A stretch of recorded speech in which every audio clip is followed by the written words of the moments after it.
Rousseau tem um papel importantíssimo na tradição filosófica ocidental. Se o Descartes foi importante porque apresentou uma nova perspectiva metodológica, uma nova maneira de encarar o conhecimento, nós podemos dizer que, do ponto de vista da problemática filosófica, dos temas privilegiados, a revolução filosófica foi feita pela contribuição pessoal do Rousseau.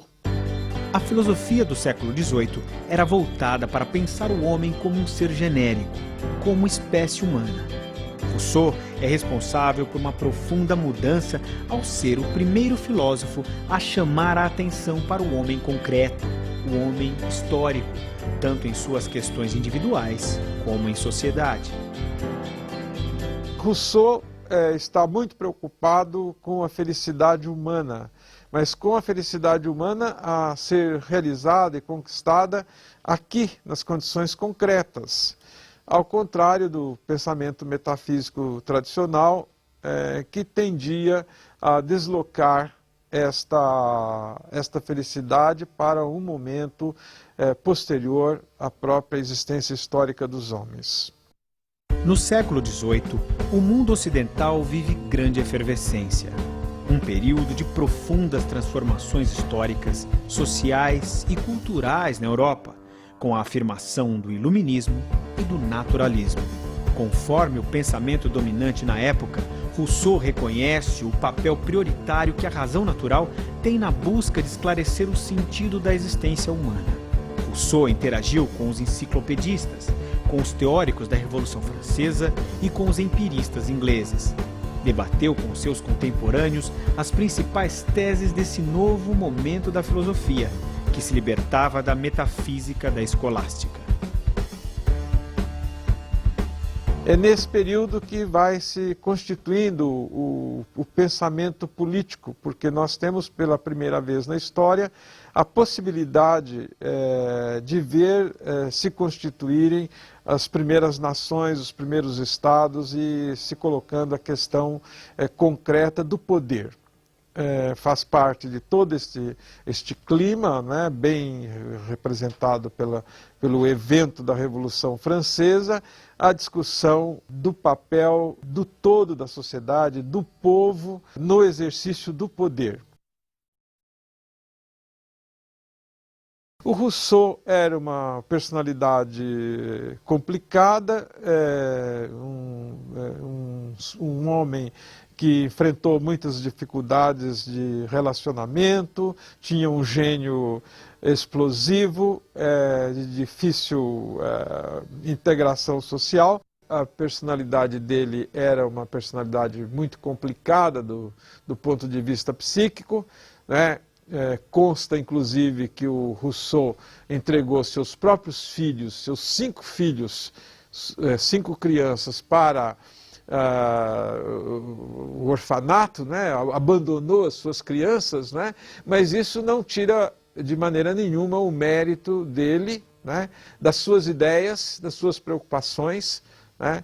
Que o homem Rousseau, o indivíduo concreto Rousseau, não compromete o Rousseau pensador. Embora, obviamente, até por coerência com a teoria dele, isto não estivesse desvinculado. Com todos os problemas pessoais que ele enfrentou, problemas familiares, problemas de relacionamento, ele, com tudo isso, enfrentando inclusive a crítica severa, particularmente da Igreja, ele deixou uma significativa obra escrita, não num sentido puramente teórico, um trabalho, digamos assim, que fosse puramente abstrato, mas sempre com a preocupação de dar uma resposta muito concreta aos problemas colocados pela sociedade europeia daquele período. Procurou elaborar sugestões para o governo, os diferentes tipos de governo que estavam sendo ensaiados naquele período histórico. O Rousseau vê o homem surgir na natureza, inserido na natureza, em perfeita harmonia com esta própria natureza. Veja como nós estamos longe daquela ideia da essência humana, da natureza humana, como se vê na filosofia clássica, mas o homem já surge, já emerge na natureza como parte da própria natureza. E nessa condição de um ente que brota da própria natureza, o homem era parte integrante dessa natureza e compartilhava das mesmas qualidades dessa natureza. Para Rousseau, o homem nasce feliz e perfeito, profundamente integrado à natureza. O convívio em sociedade, com o progresso intelectual e racional, é que vai perturbar essa harmonia. Toda a problematização que ele faz é exatamente de tentar explicar por que o homem, sendo naturalmente um ser bom, ele se encontra ele se manifesta tão mal no âmbito da sociedade.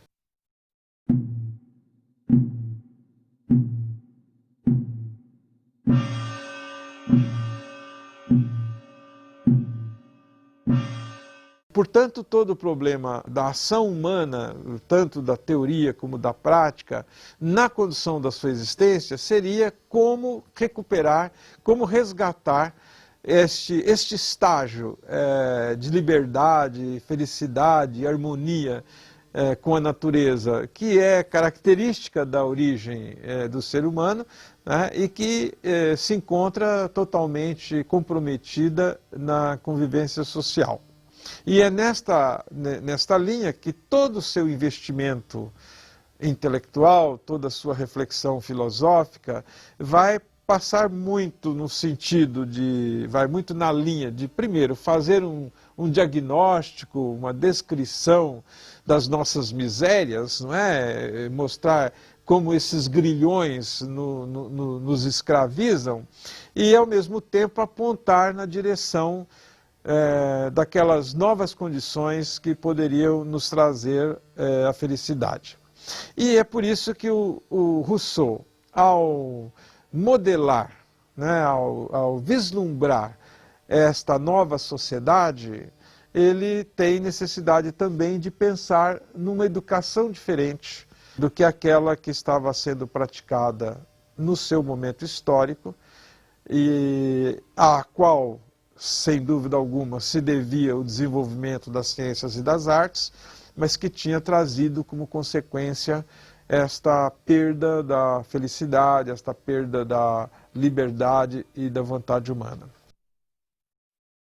Rousseau era profundamente influenciado pelo naturalismo, que marcou o Renascimento e a Idade Moderna.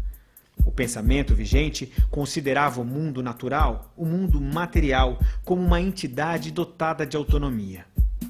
É o que se chama na filosofia de cosmocentrismo, em oposição ao teocentrismo da Idade Média. Para os pensadores do período moderno, a natureza não precisava da intervenção divina.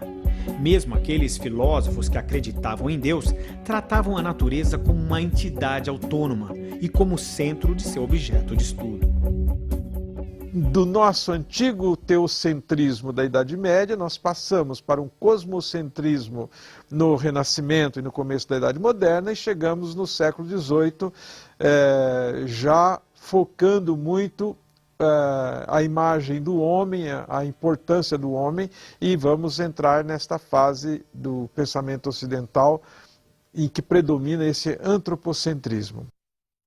O naturalismo em filosofia é exatamente esta afirmação da autonomia das condições naturais de existência, tanto do mundo, né, como do próprio homem neste mundo.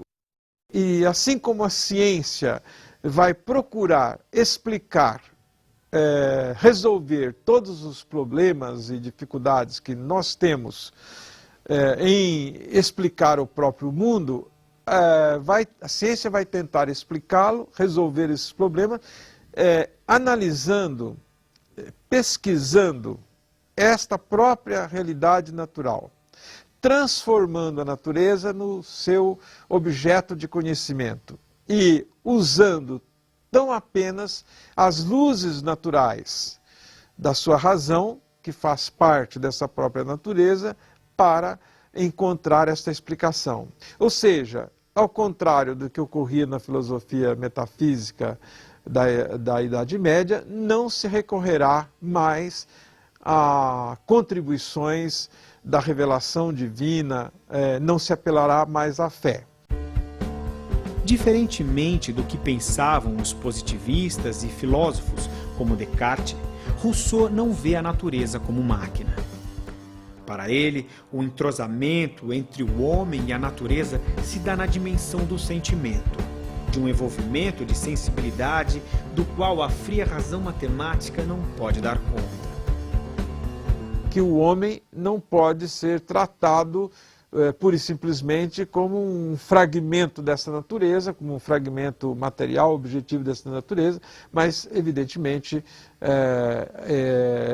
esta relação envolve uma densa sensibilidade que precisa ser levada em conta. E a tese dele é justamente que, ao não ter levado isso em consideração, ao ter dado um tratamento muito lógico e abstrato à realidade, as ciências desenvolveram, as artes, e ele chama de artes aí no sentido da tecnologia, não é no sentido estético, no sentido das habilidades técnicas do homem, é evidentemente que isto provocou um aparente desenvolvimento da sociedade, mas a um custo muito alto para a felicidade humana.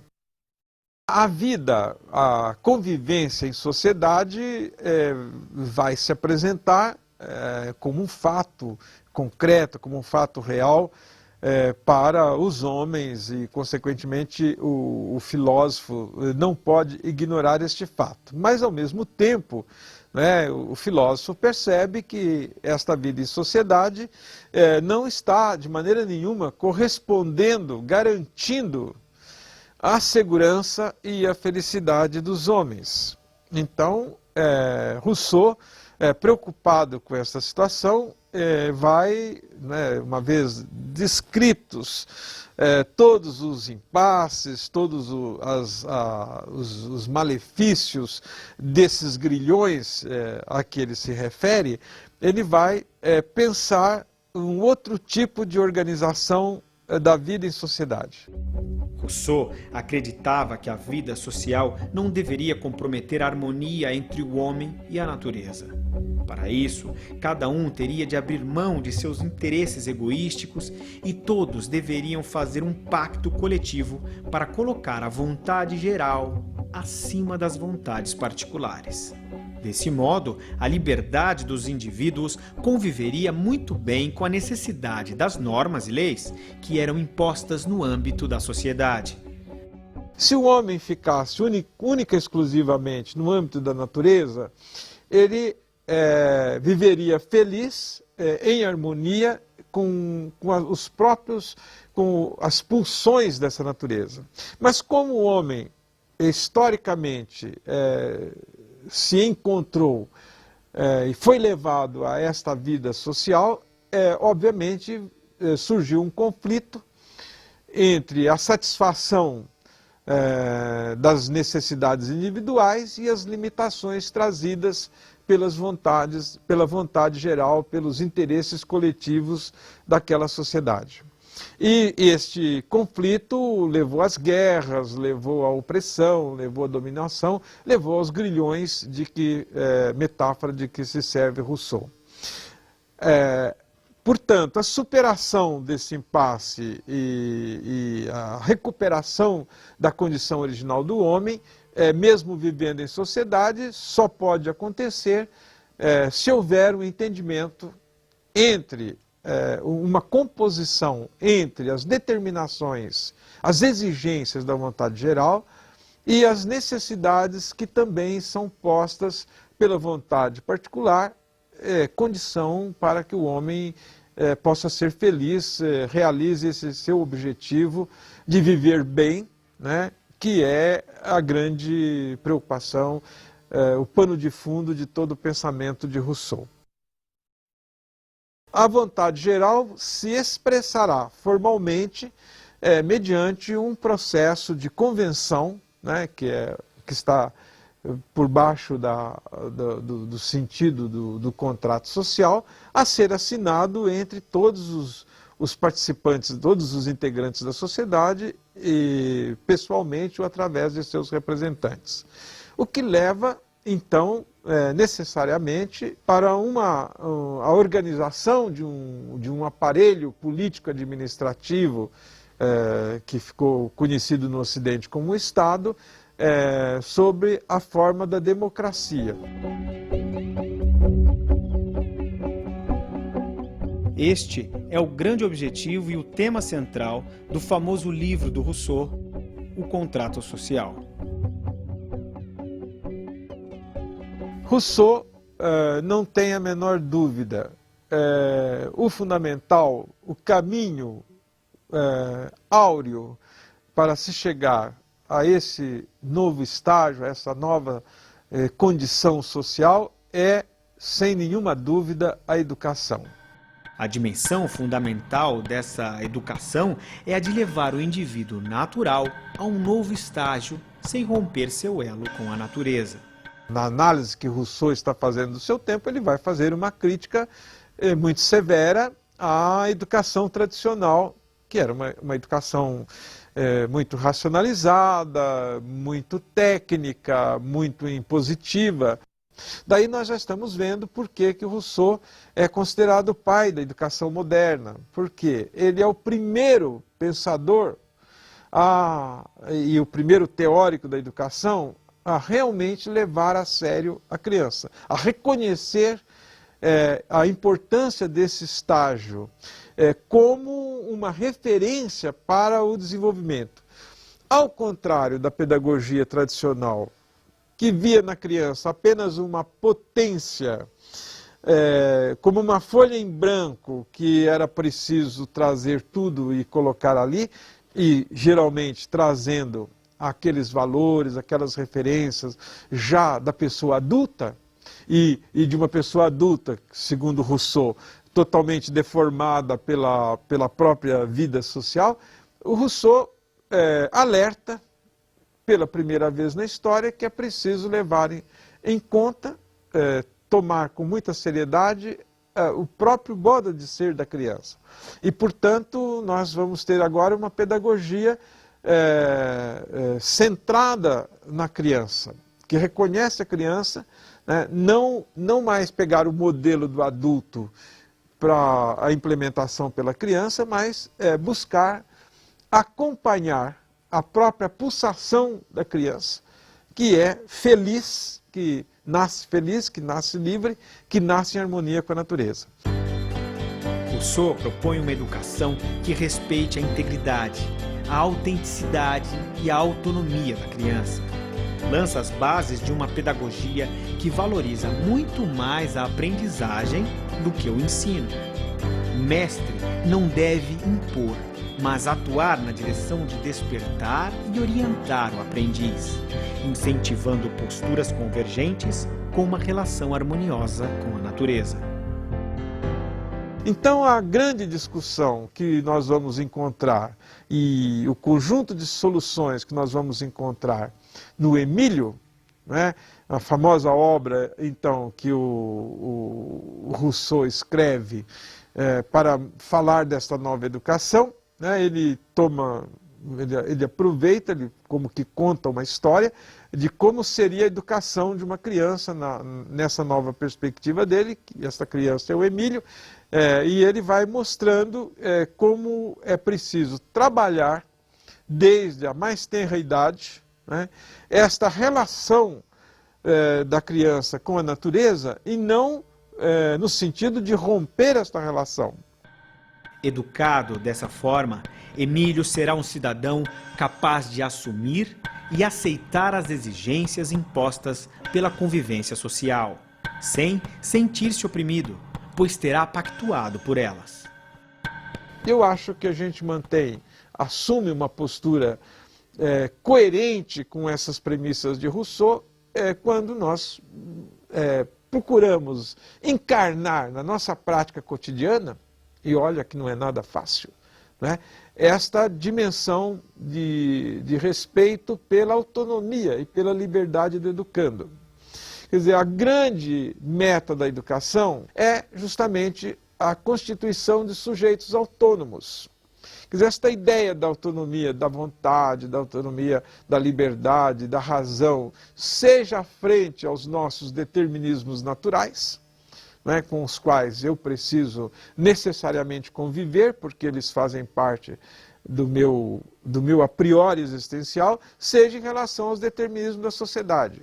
O rico e o fecundo da contribuição dele está justamente neste elogio da autonomia, né? E que continua, talvez, o grande desafio da educação contemporânea.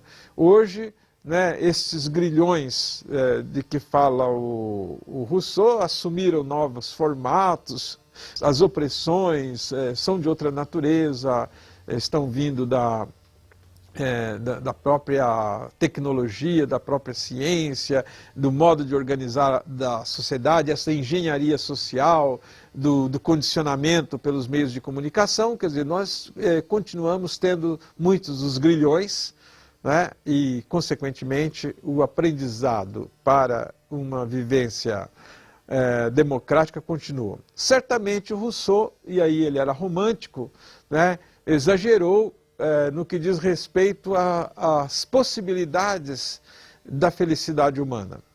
Mas isto faz parte mesmo da dimensão utópica do pensamento, que é uma força importante para a sua vitalidade. É sonhar alto, né, mesmo que a realização não seja muito possível.